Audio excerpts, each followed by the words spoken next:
Hello, this is Ron Paul with your weekly update for Monday, January 9th.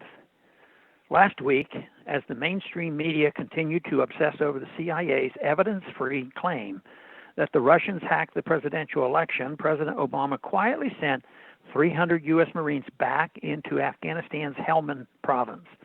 This is the first time in 3 years that the U.S. military has been sent into that conflict zone, and it represents a final failure of Obama's Afghanistan policy.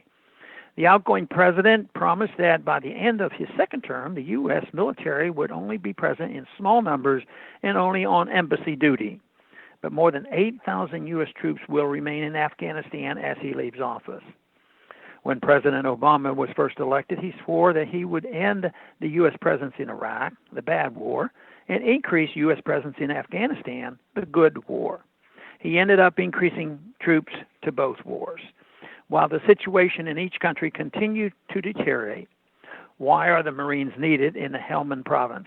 Because although the foolish and counterproductive 15-year U.S. war in Afghanistan was long ago lost, Washington cannot face this fact. Last year, the Taliban controlled 20% of the province. This year, they control 85% of the province. So billions more must be spent and many more lives will be lost. Will these 300 Marines somehow achieve what the 2011 peak of 100,000 U.S. soldiers was not able to achieve? Will this last push win the war? Hardly. The more the president orders military actions in Iraq and Afghanistan, the worse it gets. In 2016, for example, President Obama dropped 1,337 bombs on Afghanistan, a 40% increase from 2015. According to the United Nations, in 2016, there were 2,562 conflict-related civilian deaths and 5,835 injuries. And the Taliban continues to score victories over the Afghan puppet government. The interventionists in Washington continue to run our foreign policy regardless of who is elected. They push for wars, they push for regime change, then they push for billions to reconstruct the bombed-out countries. When the liberated country ends up in worse shape, they claim it was because we just didn't do enough of what ruined the country in the first place.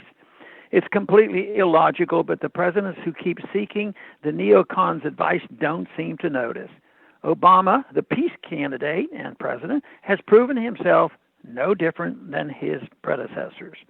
What will President Trump do about the 15-year failed nation-building experiment in Afghanistan? He has criticized the long-standing U.S. policy of regime change and nation-building while on the campaign trail, and I would like to think he would just bring the troops home. However, I would not be surprised if he accelerates U.S. military action in Afghanistan to win the war once and for all. He will not succeed if he does so, as the war is not winnable. No one even knows what winning looks like.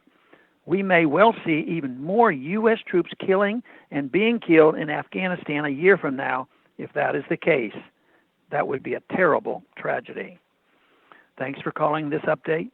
A new update is placed on this number, 888-322-1414 every Sunday.